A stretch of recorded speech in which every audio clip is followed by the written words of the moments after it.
E em estúdio, para analisar os destaques do dia, está como sempre às segundas-feiras, Salvador Nobre da Veiga, analista da XTB. Salvador, Bom dia. muito bom dia. Olhando para a questão espanhola, é inevitável, volta a estar em destaque, volta a ser colocada em destaque pelos mercados. Este aumento da percepção de risco em relação à economia espanhola é, em parte ou em grande parte, a falha ou a consequência da falha da redução do déficit por parte do executivo de Mariano Rajoy?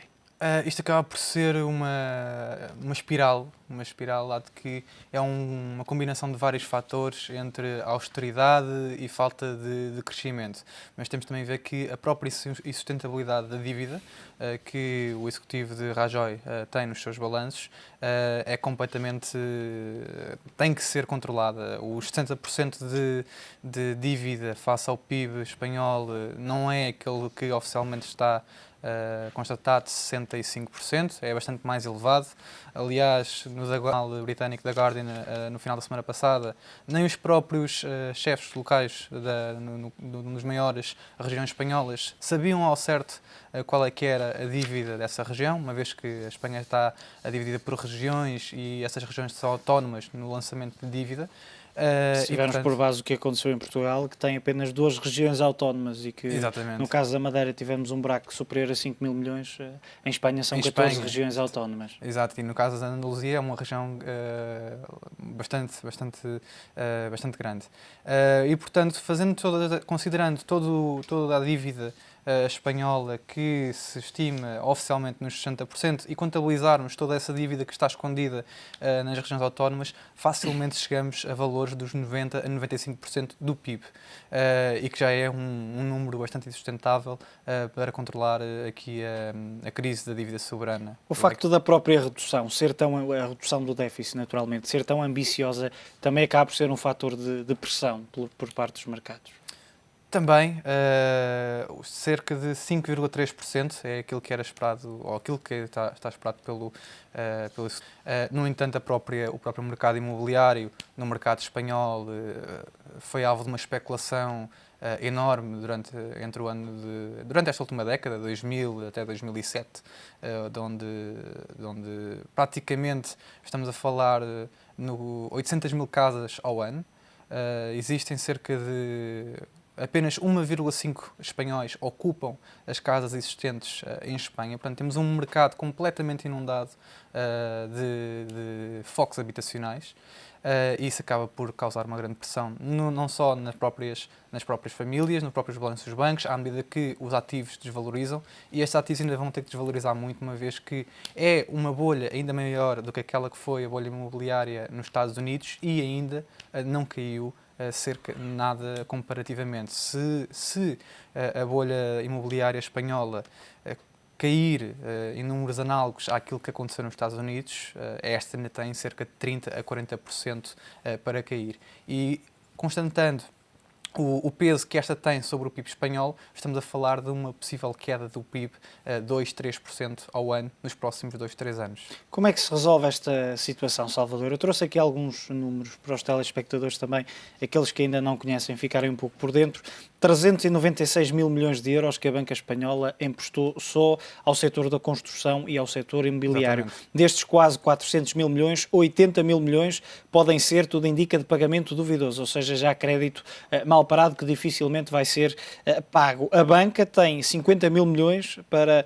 uma almofada de 50 mil milhões para reforço de capital acaba por ser um valor que fica muitíssimo abaixo só das necessidades.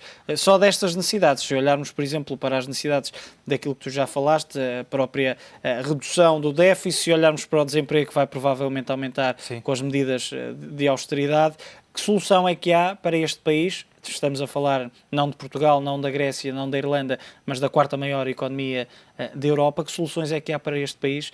E queria questionar-te também se o futuro da zona euro, enquanto grupo, passa pelo futuro de Espanha. Ou seja, se tiver sucesso Espanha, a zona euro poderá manter-se. Se Espanha cair, em que situação é que fica a zona euro? Espanha é aquilo que é demasiado grande para não se salvar e demasiado grande para deixar cair. Mas também é demasiado grande para se salvar, porque estamos a falar de largos milhares de milhões que a economia espanhola necessita e que põe em risco toda a zona euro. A União Europeia em si como a conhecemos hoje, também está em risco a nível não só financeiro, mas também político. Não existe um fator de liderança por parte dos países e, obviamente, a Alemanha é aquilo que, a meu ver, o que poderá suceder. Realmente os países vão...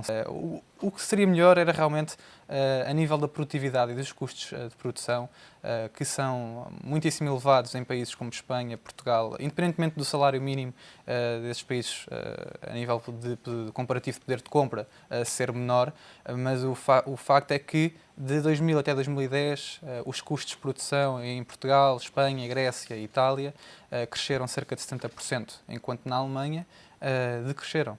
Portanto, é mais barato hoje em dia e houve um grande crescimento do poder de compra por parte do cidadão alemão comparativamente à periferia e daí eles estarem hoje em dia na situação em que estão. Enquanto que países como Portugal e Espanha são pouco competitivos na ótica do investimento e acaba por levar não só uma vez que todo o crescimento que foi feito nesta última década foi feito através de dívida e depois encontramos nesta situação onde talvez a melhor saída será efetivamente um default, mas lá está aquilo que temos vindo a falar por vezes em programas anteriores, é que um default é uma austeridade logo implacável.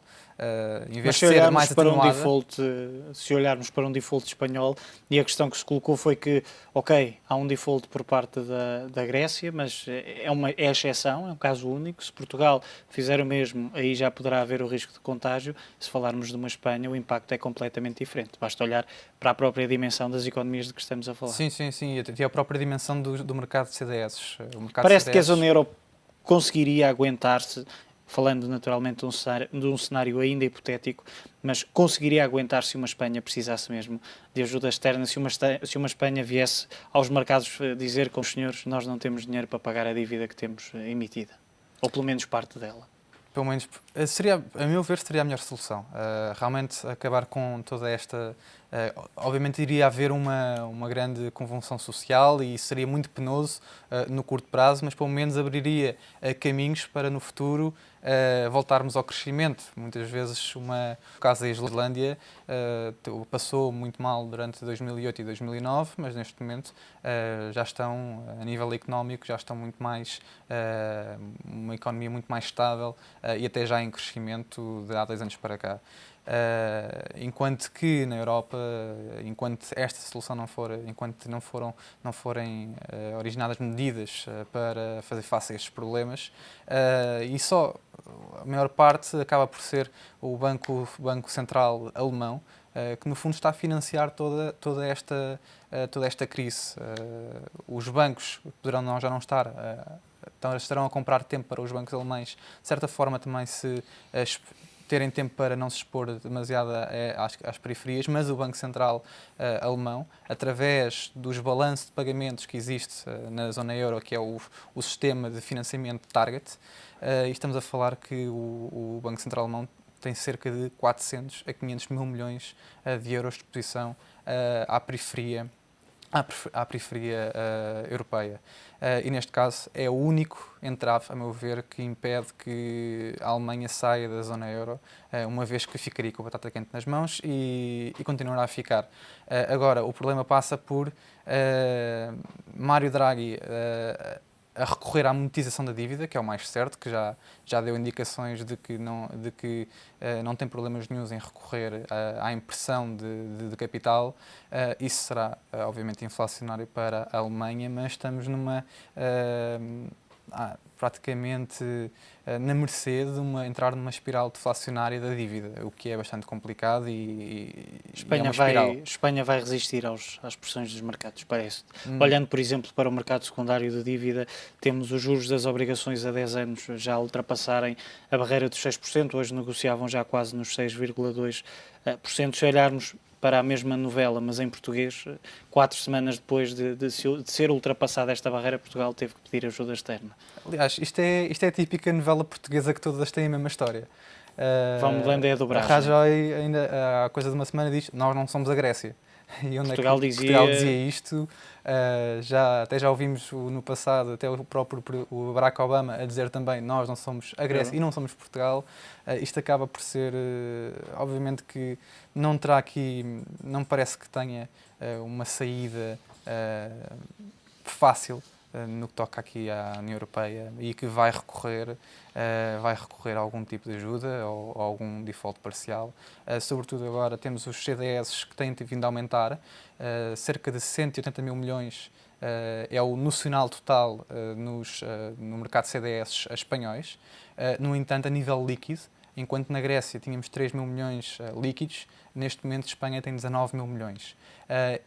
Mas há um mês tinha cerca de 15 mil milhões. Isto mostra uma aceleração da exposição líquida para portanto, um eventual default espanhol, o que implica que, à medida que os ativos vão caindo, o valor dos ativos vão caindo e que a probabilidade de Espanha recorrer a algum tipo de ajuda ou até a um possível default está, a nível da percepção dos investidores, a aumentar. E isto leva, obviamente, a pressões também para Portugal, que certamente a ocorrer Está alguma a sofrer coisa. também já no mercado secundário. Sim, sim, irá sofrer. São os tais fatores exógenos de que o Governo falava que poderiam, de alguma forma, limitar. Eu diria que nesta altura, e se a situação se agravar, poderão não limitar só de alguma forma, poderão limitar de grande forma. Colocar tudo em causa.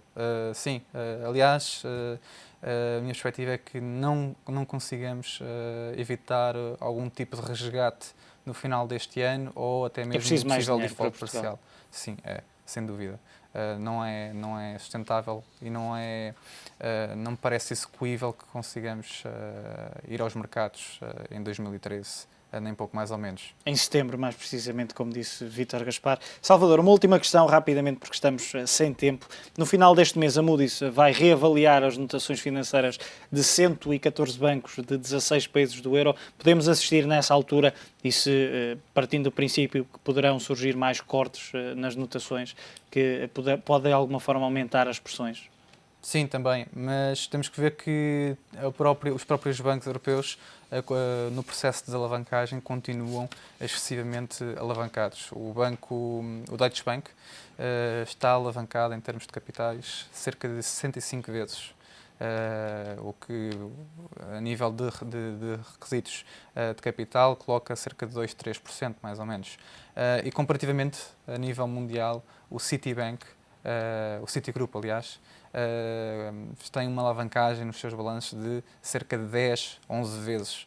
E podemos ver só aqui que realmente existe uma exposição enorme ainda dos bancos europeus, entre os quais o Deutsche Bank, os bancos franceses como o BNP Paribas, entre outros, que continuam excessivamente alavancados e, portanto, bastante suscetíveis a possíveis movimentos no mercado da dívida soberana e, com certeza, o seu risco para os investidores que se expõem a esses bancos é elevado e daí então o possível corte da notação de rating por parte da Moody's e eventualmente também das outras agências de rating.